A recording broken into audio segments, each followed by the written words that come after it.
ফেসবুকে ছটকদার বিজ্ঞাপন আছে, আপনি কি বিদেশে গিয়ে সুখী হইতে চান, আপনি কি স্বামী স্ত্রীর সাথে আপনার ঘরে কি স্বামী স্ত্রীর অমিল, আপনার এমন তেমন ব্যবসায় কি মানে কোনোভাবে সফলতা অর্জন করতে পারছেন না, আসুন অমুক বাবা তমুক জায়গা থেকে এখানে আসছে, মাত্র 1 মাস থাকবে, এই জাতীয় যে ছটকদার বিজ্ঞাপন, এগুলি দেখে আমাদের অনেক মা বোনেরা নাম্বার নিয়ে ফোন করতে শুরু করে। সৈয়দনা দাউদ আলাইহিস সালাতু ওয়াস সালাম একদিন আল্লাহকে বললেন, আল্লাহ তুমি তো বান্দাগণের আমল মাফবার জন্যে নির্দিষ্ট একটা তুমি দাড়ি পাল্লা কিংবা মিজানের পাল্লার ব্যবস্থা করছো। আল্লাহ আমি আমার কপালের চক্ষু দিয়ে বান্দার আমল নামা মাপার যেই বিরাট পাল্লা তুমি সাজাইছো কিংবা যেই বিরাট পাল্লার তুমি ব্যবস্থা করেছো, আল্লাহ আমি দাউদ সেই পাল্লাটা দেখতে চাই। আল্লাহ পাক সুবহানাহু ওয়া তাআলা সাথে সাথে নবী দাউদ আলাইহিস সালাতু ওয়াস সালাম দেখার জন্য, দাউদ আলাইহিস সালাতু ওয়াস সালাম দেখবার জন্য পাল্লাটাকে উন্মোচন করে দিলেন, উন্মুক্ত করে দিলেন, এবং সৈয়দনা দাউদ আলাইহিস সালাতু ওয়াস সালাম তিনি তিনার মনের আরজি মোতাবেক ওই মিজানের পাল্লা কিংবা পাল্লাটা আমলনামা মাপবার পাল্লাটা তিনি দেখলেন, এবং দেখার সাথে সাথেই নবী দাউদ আলাইহিস সালাতু ওয়াস সালাম বিস্মিত হয়ে বেহুশ হয়ে পড়ে গেলেন। দাউদ আলাইহিস সালাম বেহুশ হয়ে পড়ে গেলেন। এটা একটা বড় ব্যাপার, আশ্চর্য ব্যাপার। সৈয়দনা দাউদ আলাইহিস সালাম যখন বেহুশ হয়ে পড়ে গেল, আল্লাহ পাক সুবহানাহু ওয়া তাআলা হুঁশ আসার পর দাউদকে জিজ্ঞেস করলেন, দাউদ তুমি আমার কাছে এই পাল্লাটা চাইছো, দেখতে চাইছো, আমি তোমাকে দেখাইলাম, তোমার দোয়া কবুল করে আমি তোমার জন্য সেই পাল্লাটা উন্মুক্ত করে দিলাম, কিন্তু তুমি যে দেখার সাথে সাথে বেহুশ হয়ে গেলে। আল্লাহ পাক সুবহানাহু ওয়া তাআলার এই প্রশ্নের জবাবে সৈয়দনা দাউদ আলাইহিস সালাতু ওয়াস সালাম জবাব দিচ্ছেন, বললেন, যাই রব্বে কারীম, তোমাকে বলেছি পাল্লাটা দেখাইতে, তুমি আমাকে দেখিয়েছো। এই পাল্লা দেখে আমার বুৎপত্তি অর্জন হয়েছে, যেটি আমার ভিতরে আমি যেটি অবগত হয়েছি সেটি হচ্ছে এই পাল্লা দেখবার সাথে সাথে আমার ভিতরে হৃদয় ডুকরে কেঁদে উঠেছে। একজন বান্দা যদি সারা জিন্দেগি দুনিয়ার কোনো কাজ না করে সে যদি 24 ঘন্টা ইবাদতে পড়ে থাকে, সে যদি সিজদায় পড়ে থাকে, তারপরেও সে মৃত্যু পর্যন্ত জীবনে কখনো কোনোদিন এরকম এক পাল্লা আমল করা, এক পাল্লা সওয়াব কামাই করা, এক পাল্লা আমল নামা তৈরি করা একজন বান্দার জিন্দেগিতেও সম্ভব হবে না। আপনারা আমার কথা বুঝতে পারছেন?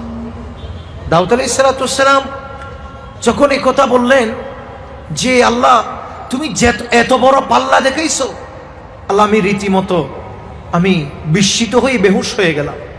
কারণ কোনো বান্দা এই পাল্লা সম পরিমাণ এরকম এক পাল্লা ইবাদত করতে পারবে না।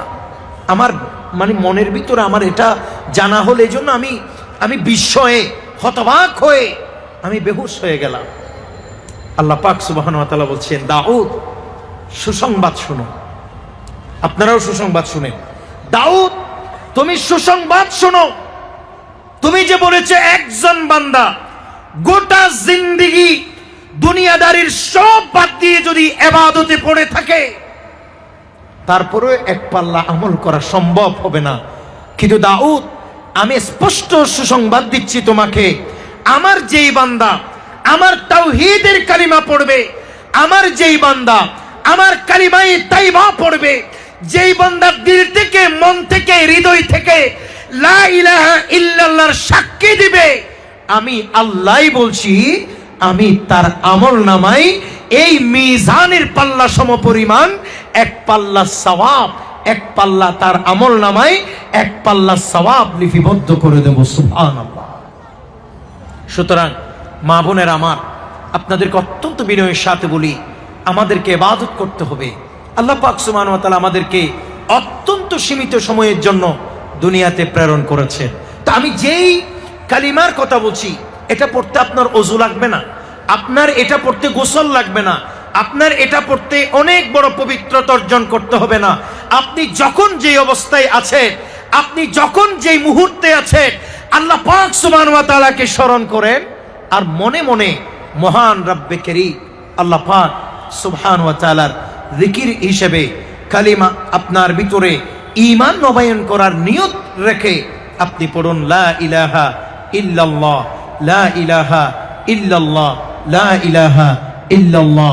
আপনার ভিতরে যখন সেই ঈমান চলে আসবে, কুরআনুল কারীমের ভাষা অনুযায়ী, হাদিসে রাসূলের ভাষা অনুযায়ী আপনার ভিতরে যখনই ঈমান আসবে, তখন আপনাকে বলা হবে ঈমানদার। সুবহানাল্লাহ। আপনাকে আমাকে অবশ্যই ঈমানদার হতে হবে, আপনাকে আমাকে অবশ্যই ঈমানদার হতে হবে। কারণ ঈমানদার হওয়া ছাড়া কবরে গিয়ে আমাদের জন্য কোনো কল্যাণ নাই, কবরে গিয়ে আমাদের কোনো ফায়দা নাই। এই জন্য আল্লাহ পাক সুবহানাহু ওয়া তাআলা যে আয়াত তেলাওয়াত করলাম, এখানের এই আয়াতের শুরুতে আল্লাহ ওসব মানুষদেরকে নির্দেশনা প্রদান করছেন। কোন সব মানুষ? যারা কেবলমাত্র যারা ঈমানদার। আল্লাহ বলেন আউযু বিল্লাহি মিনাশ শাইতানির রাজীম। ইয়া আইয়ুহাল্লাযীনা আমানুস্তাঈনু বিস-সাবরি ওয়াস-সালাহ। আল্লাহ পাক সুবহানাহু ওয়া তাআলা বলছেন, হে ঈমানদার বান্দাগণ, ঈমানদার মানে যাদের ভিতরে ঈমান আছে, ওসব বান্দাদেরকে খেতাব করে আহ্বান করে আল্লাহ পাক সুবহানাহু ওয়া তাআলা বলছেন, বলে তোমরা ধৈর্য এবং নামাজের মাধ্যমে আল্লাহ পাক সুবহানাহু ওয়া তাআলার কাছে সাহায্য প্রার্থনা করো।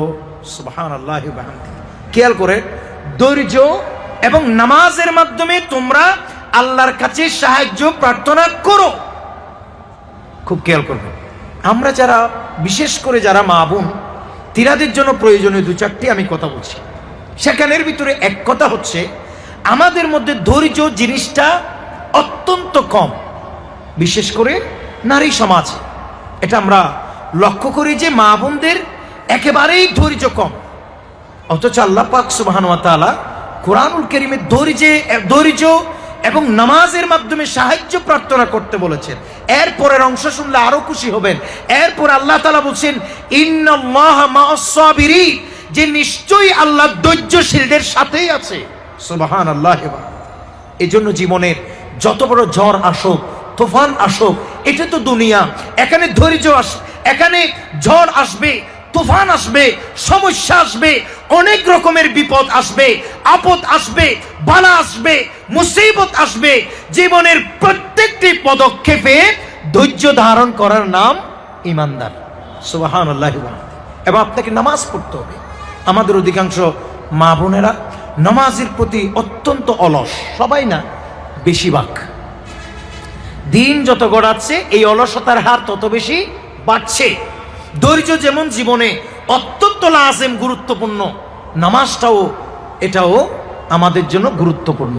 আল্লাহ পাক সুবহানাহু ওয়া তাআলা বলছেন, ইন্নাস সালাতা কানাত আলাল মুমিনিনা কিতাবাম মাওকুতা।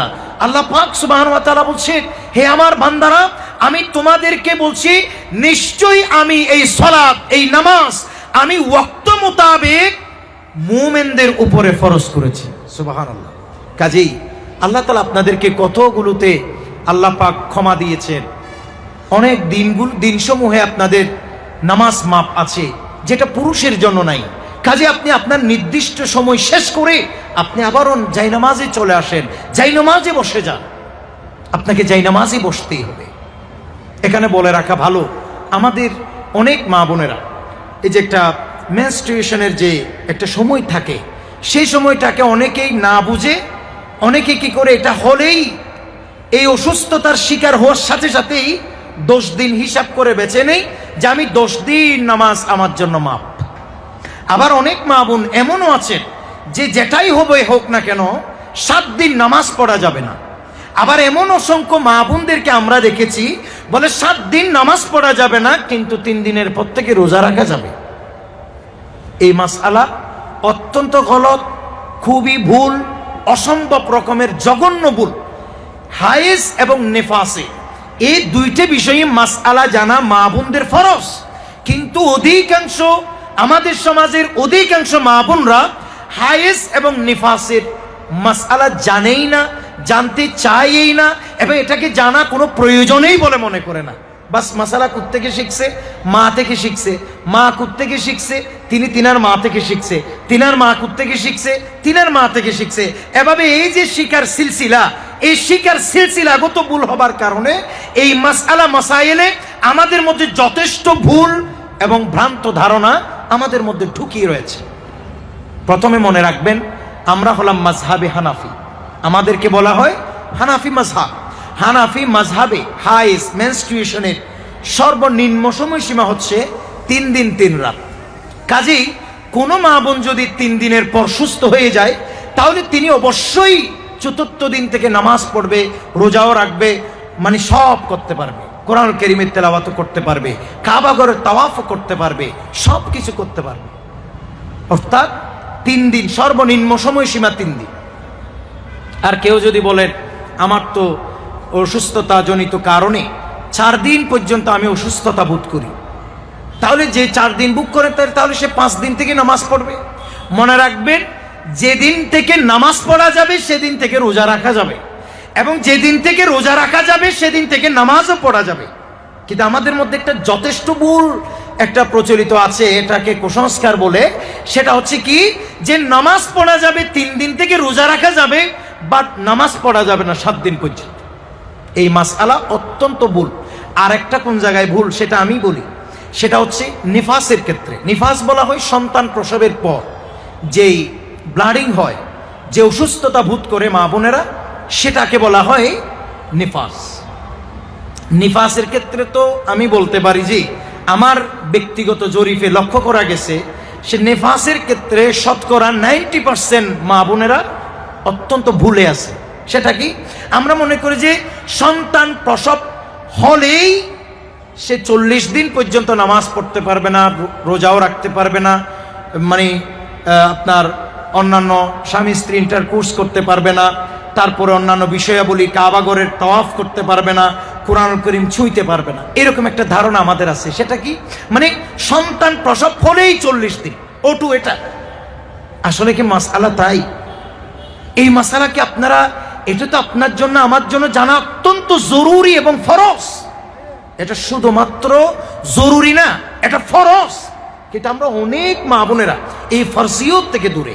নবী সাল্লাল্লাহু আলাইহি ওয়াসাল্লাম হাদিসে পাকে বলছেন, তলবুল ইলমি ফরিদাতুন আলা কুল্লি মুসলিম, সমস্ত মুসলমানের জন্য, এখানে নট পুরুষ।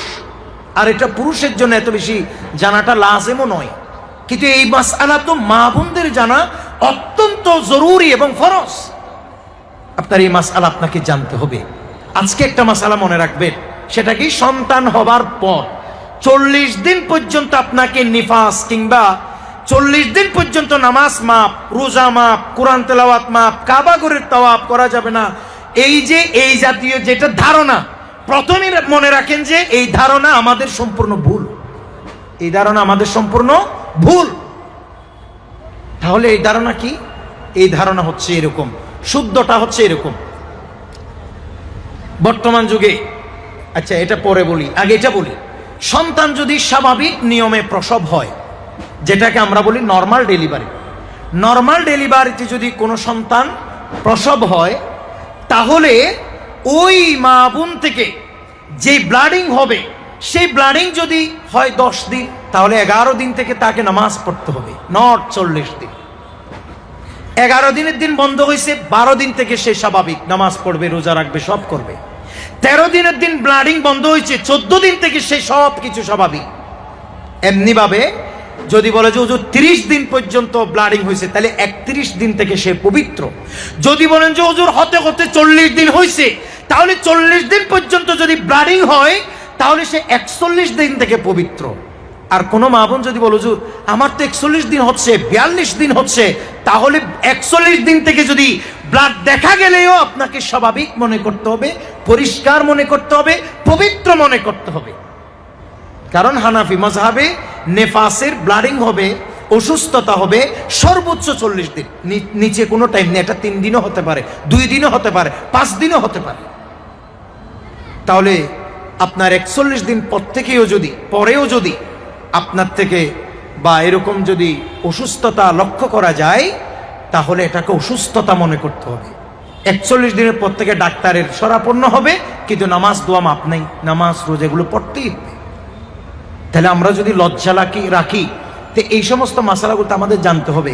এটা কি করবেন? আপনি আপনার হাজব্যান্ডকে বলবেন, আপনি হাজব্যান্ডকে বলবেন আমার এই মাসালাটা, একজন বিজ্ঞ প্রাজ্ঞ আলেম থেকে এই মাসালাটা একটু জেনে আসবেন। এটা আপনি হাজব্যান্ডকে বলবেন, আপনার হাজব্যান্ড এটা আপনাকে ব্যবস্থা করে দেবে। এটাই দিন, আপনাকে এটা জানতেই হবে। তারপরে এই বর্তমান যুগে যে কথা আমি বলছিলাম, সেটা কি? বর্তমান সিজারিয়েশনের মাধ্যমে যেই সন্তান প্রসব হচ্ছে, গভীর মনোযোগ, এটা অত্যন্ত জরুরি মাসআলা। সিজারের মাধ্যমে যেই সন্তান প্রসব হচ্ছে, এটা তো স্বাভাবিক নিয়ম নয়। তাহলে সেও কি 40 দিন নামাজ পড়বে না? সেও কি 40 দিন আল্লাহর ইবাদত কোরআনুল কারীম তিলাওয়াত করবে না? সেও কি 40 দিন আল্লাহর ঘর তওয়াফ করতে পারবে না? সেও কি 40 দিন রোজা রাখতে পারবে না? এই মাসআলা তো জঘন্য ভুল। কারণ যেই মাসআলা কিতাবে বর্ণিত হয়েছে, হাদিসে এসেছে, আমরা আপনাদেরকে বলছি সেটা তো স্বাভাবিক সন্তান প্রসব হলে। আর যেটা বর্তমানে সিজারের মাধ্যমে, অর্থাৎ সিজার আবার দুই প্রকার, একটা হচ্ছে নর্মাল সিজার আর একটা হাই পাওয়ারের সিজার, যেটা একেবারে পেট কেটে যেটা অপারেশন করা হয়, এটা তো বড় ধরনের সিজার। এই সিজারের মাধ্যমে কোন সন্তান যদি প্রসব করা হয়, স্বাভাবিক নিয়মতান্ত্রিক ভাবে যদি সন্তান প্রসব না হই, পেট কেটে যদি ওই সন্তানকে প্রসব করা হয়, এমত অবস্থায় ওই মা বোনের জন্য 40 দিন না, 40 মিনিটের জন্য তার জন্য নামাজ মাপ নাই, তাকে নামাজ পড়তে হবে। তবে হ্যাঁ, শারীরিক যদি ক্ষমতা থাকে, যেহেতু সে অপারেশনের রোগী, তখন কি করবে? তখন সে ওযু কালাম করে বিছানায় শুয়ে শুয়ে, দাঁড়াইতে না পারলে বিছানায় শুয়ে শুয়ে সে নামাজ পড়বে। সুবহানাল্লাহি ওয়া বিহামদিহি। এটা তো আমরা এই মাসালাটা জানি না।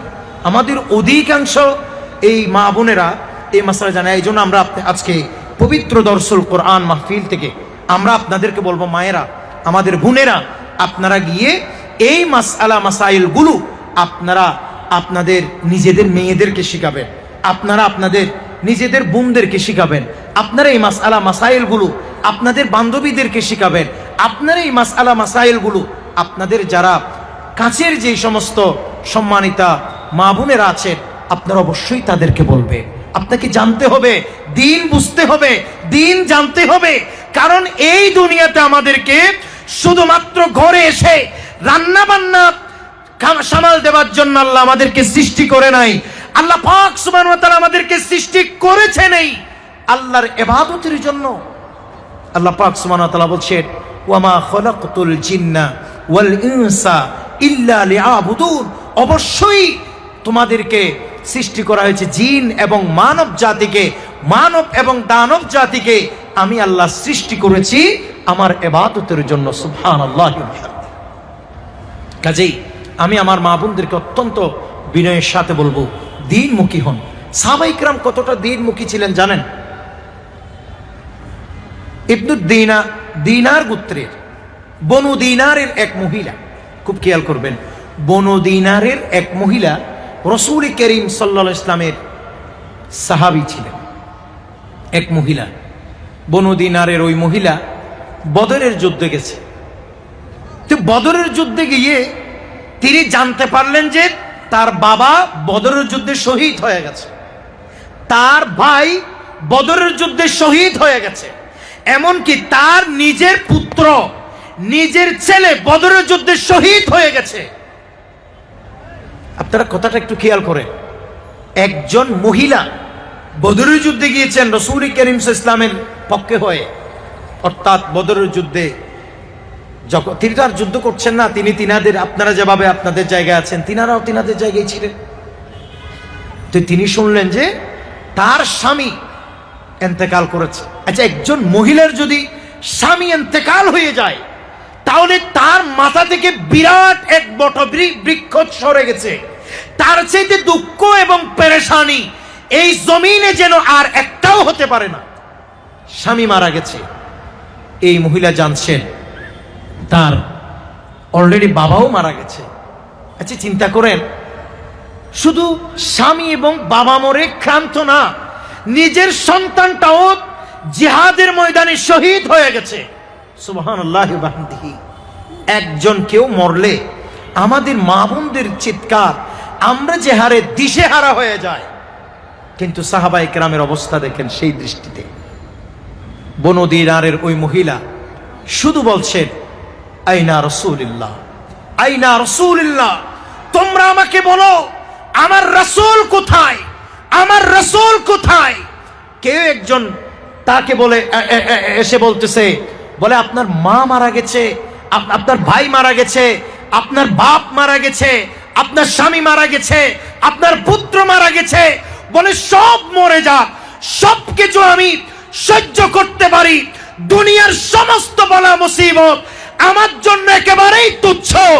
রাসূল করিম সাল্লাল্লাহু আলাইহি ওয়াসাল্লাম ইন্তেকাল না হলে, আমার নবী যদি দুনিয়াতে থাকে, আমার কোনো দুঃখকে দুঃখই মনে হয় না। সুবহানাল্লাহি ওয়া বিহামদিহি। আপনি চিন্তা করেন, নবী করিম সাল্লাল্লাহু তাআলা আলাইহি ওয়াসাল্লাম, আমার নবী, আমার নবী সাহাবায়ে কেরাম, নারী সাহাবায়ে কেরামের আদর্শ। এই জন্য আমি আপনাদেরকে বলছি, দেখেন একজন স্বামীর, একজন মহিলার স্বামী মারা গেছে, বাবা মারা গেছে, ভাই মারা গেছে, পুত্র মারা গেছে, শহীদ হয়েছে সবাই জিহাদের ময়দানে। তারপরে তিনি বলছেন, আমার নবী কোথায়, আমার নবী কোথায়, আমার নবী কোথায়। যখনই শুনলো যে রাসূল করিম সাল্লাল্লাহু আলাইহি ওয়াসাল্লাম সুস্থ আছেন, তখন ওই মহিলা বলছেন, ওই সম্মানিতা রমণী বলছেন যে যদি নবী করিম সাল্লাল্লাহু আলাইহি ওয়াসাল্লাম বেঁচে থাকে, পৃথিবীর আর কোনো দুঃখকে আমার দুঃখই মনে হয় না। নবী করিম সাল্লাল্লাহু আলাইহি ওয়াসাল্লাম সুস্থ আছে, বাস, আর কোনো দুঃখ আমার দুঃখ নাই। সুবহানাল্লাহি ওয়া বিহামদিহি।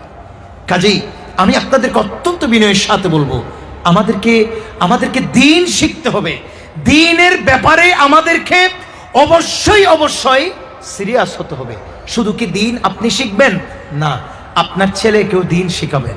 শুধু কি আপনি আপনার ছেলেকে দ্বীন শিখাবেন, আপনার মেয়েকেও আপনি দ্বীন শিখাবেন।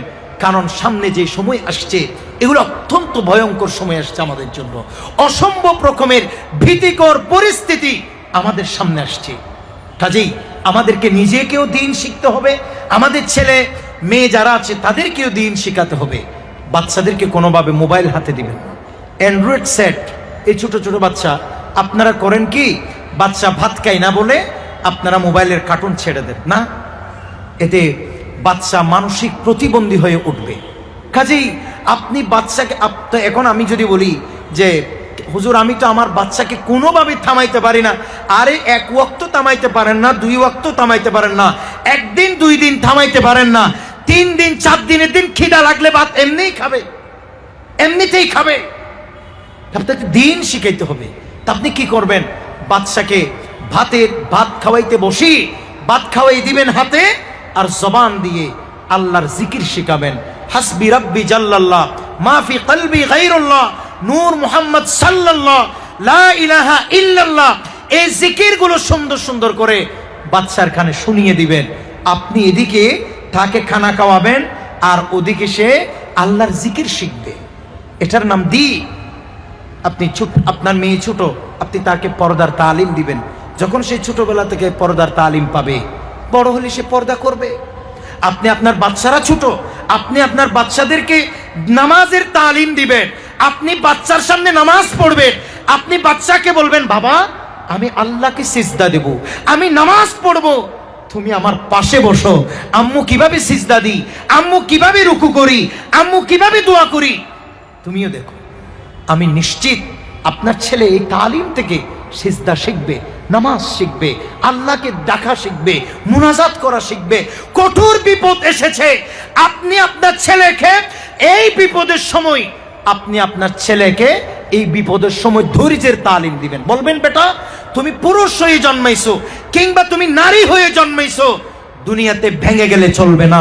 তোমাকে অবশ্যই এইরকম হাজারো কঠিন পরিস্থিতি মোকাবেলা করতে হবে। হাজারো পরিস্থিতিতে তোমাকে অবশ্যই শক্ত থাকতে হবে। বাচ্চাদেরকে এই তালিম দিবে, তারা ধৈর্য শিখবে আপনার থেকে। সে বলবে একদিন বড় হয়ে, আমি আমার মা থেকে ধৈর্য শিখছি। এইরকম একটা বিরাট বিপদ আসছিল, আমার মা না কেঁদে যাই নামাজে বসে আল্লাহর দরবারে দোয়া করছিল, সেটা মানুষকে বলবে, সে নিজেও আমল করবে। সুবহানাল্লাহি ওয়া বিহামদিহি। এজন্য এবং বাচ্চারা আরো শুনেন, বাচ্চারা যখন যেটা চায়, আকাশের চাঁদ চাই বাচ্চারা সুযোগ পাইলে। আপনি আকাশের চাঁদ নিয়ে দেওয়ার জন্য বাঁশ খুঁজবেন না। বাচ্চারা সুযোগ পাইলে আকাশের তারকা খুঁজে, তারকা, এটা বাস্তব। আপনি মা বলে সামর্থ্য আছে বলে আপনি রেডিসন স্কোয়ারের ওখানে ছাদের মধ্যে উঠে বাসটাস নিয়ে ট্রাই করে এই তারকা পাড়ার, তারকা ধরার ট্রাই করে বাচ্চাকে দেখাবেন না। আপনি বাচ্চাকে বলবেন যে বেটা শান্ত হও, সময় আসবে একদিন বাবা, এখন সমস্যায় আছে। বাস ধৈর্য তালিম দিতে হবে আপনাকে।